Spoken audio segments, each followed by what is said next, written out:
semuanya, sekarang saya akan kembali melanjutkan cerita santet dari akun Kaskus Endokrin, bagian kelima. Teh Ratih kebingungan. Dia mau teriak, tapi takut karena di hutan itu nggak ada siapa-siapa. Mau jalan takut tersesat, akhirnya dia memutuskan untuk diam di atas andong. Kini pikiran Teh Ratih tak lagi fokus pada kabar kematian suaminya. Ia sekarang malah bersedih karena tak bisa pulang. Selama menunggu itu, menurut Teh Ratih beberapa kali dia mendengar suara ramai orang lagi baca yasinan. Tapi tak tahu arahnya dari mana, yang pasti suara itu berdengung di telinganya. Mungkin karena selama Teh Ratih sakit, Kang Asep beberapa kali mengadakan pengajian rutin di rumah.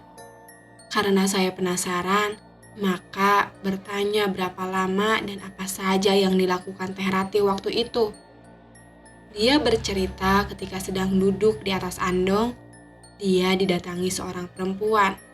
Dia tak bisa memastikan wajahnya, tapi wanita itu mengenakan kebaya dan kerudung, tapi rambutnya tergerai ke depan. Samar-samar, dia bisa melihat matanya yang bulat menatap tajam ke arahnya. "Siapa dia, Teh?" Saya melanjutkan pertanyaan. Teh Ratih menjawab bahwa wanita itu hanya muncul kadang-kadang. Mula-mula hanya kepalanya saja yang terlihat sedang mengintip di balik pohon. Kemudian sedikit demi sedikit, dia mulai berani menampakkan diri. Tapi dia tak pernah mau dekat. Jaraknya sekitar beberapa meter dari tempat Teh Ratih duduk. Kenapa Teteh tak bertanya atau menghampirinya? Saya masih belum puas dengan jawaban Teh Ratih. Coba kamu bayangkan, saya duduk di hutan, gelap gulita. Sinar hanya berasal dari lampu kelanting, itu pun redup karena tertiup angin. Bahkan saya berusaha menjaga apinya agar tidak padam. Kemudian ada seorang perempuan yang memperhatikan dari kejauhan dengan tatapan yang menakutkan. Memangnya kamu bakal berani menghampiri lalu bertanya siapa dia? Jawaban Teh Ratih membuat tubuh saya merinding. Berada di tengah kebun teh saja waktu dicegat anjing hitam kemarin hampir membuat saya kencing di celana. Apalagi Teh Ratih sendirian di hutan. Tempat Teh Ratih tersesat juga saya tanyakan, apakah benar-benar hutan? Dia menjawab tak tahu juga. Yang pasti tempat di mana Teh Ratih berada, banyak pohon-pohon besar berdiri dan dia berada di tengah jalan lebar yang membentang. Tapi bukan jalanan aspal. Dia memastikan itu jalan tanah, seperti tanah liat. Soalnya saat dia turun dari andong, kakinya kotor oleh lumpur. Kata bapak, untung Teh Ratih gak keliaran. Soalnya kalau dia turun dan masuk ke dalam hutan, pencarian bapak gak bakal secepat ini. Bahkan yang paling mengerikan, mungkin Teh Ratih gak bakal ditemukan. Dia akan tersesat selamanya. Menurut bapak, ini cara paling sadis dalam mencelakakan orang.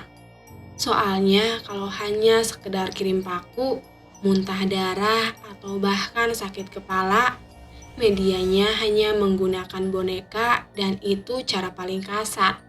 Masih bisa dilihat dengan kasat mata.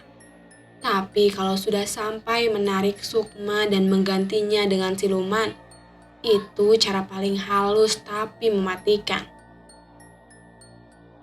Berapa lama Teh Ratih di sana? Saya masih penasaran. Saya tak tahu. Tapi mungkin tidak sampai sehari. Soalnya selama di sana, hutan tetap gulita. Hingga akhirnya saya melihat bapak. Awalnya saya pikir bapak orang jahat yang hendak mencelakakan saya. Sampai akhirnya saya merasa yakin karena terdengar suara ibu samar-samar memanggil nama saya. Gila pikir saya. Teh Ratih sakit sudah hampir 1 bulan lebih. Tapi dia di sana tidak sampai 1 malam.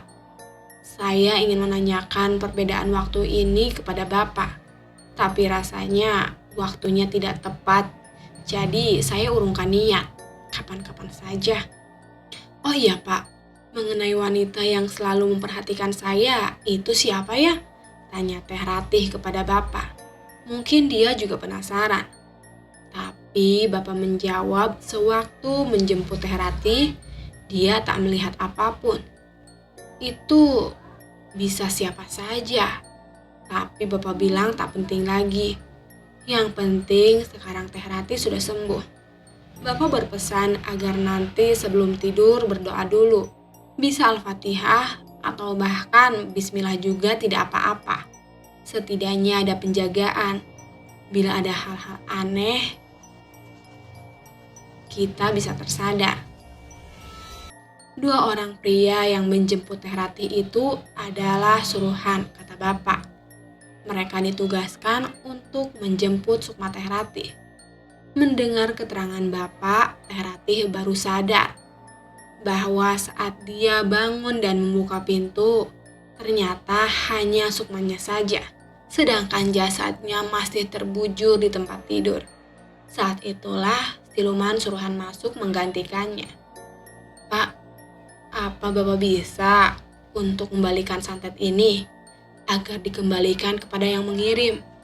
Hanya untuk sekedar ngasih pelajaran saja, kata Kang Asep. Mendengar perkataan Kang Asep, Bapak merasa kaget atau mungkin marah. Saya tahu ekspresi Bapak kalau sedang menahan kesal atau marah saat sedang di rumah. Tapi Bapak tidak menunjukkan kemarahannya. Dia lebih memilih diam dan menarik napas dalam-dalam. Saya juga sedikit aneh mendengar kata-kata Kang Asep. Kok kesannya Kang Asep seperti menyuruh Bapak untuk menyantet orang. Gus, gak boleh gitu Sep. Syukur alhamdulillah istrimu sudah sembuh juga. Gak usah macam-macam dan nyari perkara lagi, jawab mertua Kang Asep. Takutnya kalau gak dikasih pelajaran, orang yang mencelakakan saya ini gak kapok dan bakal berulah lagi. Sepertinya Kang Asep ngotot sekali. Untuk mencairkan suasana, Bapak bercerita tentang kisah serupa seperti yang dialami hari ini. Kejadian ini ketika dia masih remaja katanya. Waktu itu salah satu tetangga Bapak mengalami hal yang sama seperti Teh Ratih. Bahkan lebih parah. Mari kita sebut saja tetangga Bapak ini Teh Maria. Teh Maria ini kondisinya sama seperti Teh Ratih kalau sedang kumat. Tapi parahnya, Teh Maria suka berkeliaran di hutan. Jadi, dulu di belakang kampung kami itu masih ada hutan liar sebelum akhirnya hutan tersebut dibuka pemerintah untuk dijadikan perkebunan teh seperti sekarang. Bapak masih ingat, sekitar tengah malam kalau nggak salah, tiba-tiba terdengar suara kentongan dari balai desa. Orang-orang ribut dan berbondong-bondong keluar rumah untuk menghampiri ke arah sumber suara. Biasanya kentongan hanya dibunyikan kalau dalam keadaan darurat saja. Kalau ada maling atau terjadi bencana. Maklum, dulu Gunung Tangkuban Perahu beberapa kali masuk dalam kondisi waspada. Himbauan dari pemerintah. Ada apa, Kang? Bapak saya keluar rumah dan menanyakan apa yang terjadi. Takut kalau Gunung Tangkuban Perahu meletus. Gak tahu, mungkin ada maling sapi lagi, jawab orang yang lewat kepada Bapak. Bapak yang masih remaja waktu itu bersama kakek saya ikut keluar untuk pergi ke balai desa. Walaupun nenek menyuruh Bapak untuk diam saja di rumah karena khawatir terjadi apa-apa. Tapi Bapak saya persis seperti saya sekarang, mempunyai rasa penasaran yang amat tinggi. Atau mungkin waktu itu usianya yang masih remaja, jadi rasa ingin tahunya sangat besar terhadap sesuatu. Bapak saya datang ke balai desa bersama beberapa warga pria lainnya. Di sana sudah ada Pak Lurah dan suami Teh Maria. Beberapa warga yang belum tahu duduk perkaranya mulai berargumen macam-macam, mulai dari ada yang kemalingan, ada yang meninggal, sampai bilang ada teroris masuk ke kampung. Sampai akhirnya Pak Lurah menceritakan semuanya. Rumah Pak Lurah berdampingan dengan balai desa. Biasanya yang menyembunyikan kentongan adalah warga yang ronda dengan seizin Pak Lurah. Tapi anehnya, kok suara kentongan itu tiba-tiba sampai membangunkannya. Begitu Pak Lurah mengecek keluar rumah, katanya dia melihat Kang Solihin, suaminya Teh Maria, sedang memukul kentongan sambil menangis. Kentongan kandung dipukul dan warga sudah terlanjur panik. Maka Kang Solihin yang masih terisak menjelaskan kepada kami semua kenapa dia sampai memukul kentongan desa. Saya sedang tertidur lelap. Tiba-tiba saya dibangunkan istri. Katanya dia minta diantar buat buang air besar. Setelah itu saya mengantarnya ke sungai. Ucap Kang Solihin masih dalam keadaan terisak. Sekedar info, pas zaman bapak saya dulu, jarang warga yang mempunyai WC di dalam rumah. Hanya orang-orang kaya tertentu saja yang punya. Segala aktivitas seperti mencuci, mandi, dan buang air semua dilakukan di sungai, yang letaknya terpisah dari permukiman. Sungainya cukup besar, ada batu-batu besar yang menjulang.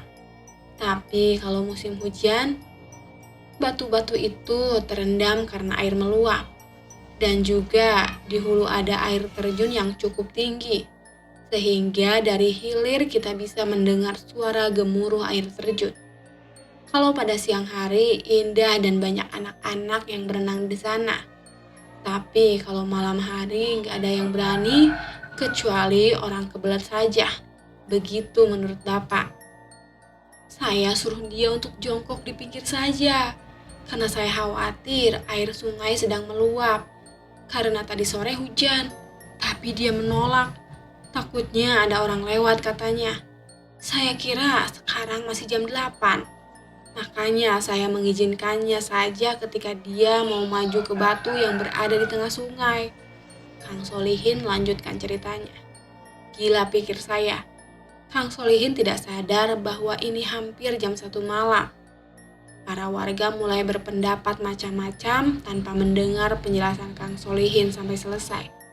Bahkan ada yang bertanya kepada Kang Solihin apa istrinya hanyut di sungai. Saya tak bisa memastikan waktunya, tapi saya rasa cukup lama. Kok istri saya belum selesai-selesai? Saat saya menyorotkan lampu senter ke arahnya, dia memang masih terlihat jongkok di atas batu. Saya panggil-panggil agar cepat-cepat karena saya tidak kuat menahan kantuk. Tapi dia tetap tidak merespon. Seperti tidak kuat, Kang Solihin kembali menangis sejadi-jadinya. Lah, kok nangis? Gimana istrimu Solihin? Warga yang tidak sabar mulai merasa kesal karena Kang Solihin malah nangis dan bukan menyelesaikan ceritanya. Maka Pak Lurah turun tangan, karena sebelumnya Kang Solihin sudah menceritakan kejadian ini kepadanya. Menurut Pak Lurah, Teh Maryam tidak menengok saat dipanggil. Kang Solihin memutuskan untuk mengambil batu kecil. Lalu dilemparkanlah batu itu ke tubuh Teh Maryam. Awalnya dia takut kalau Teh Maryam ketiduran. Tapi tidak begitu lama, Teh Maryam mulai menengok ke arah Kang Solihin.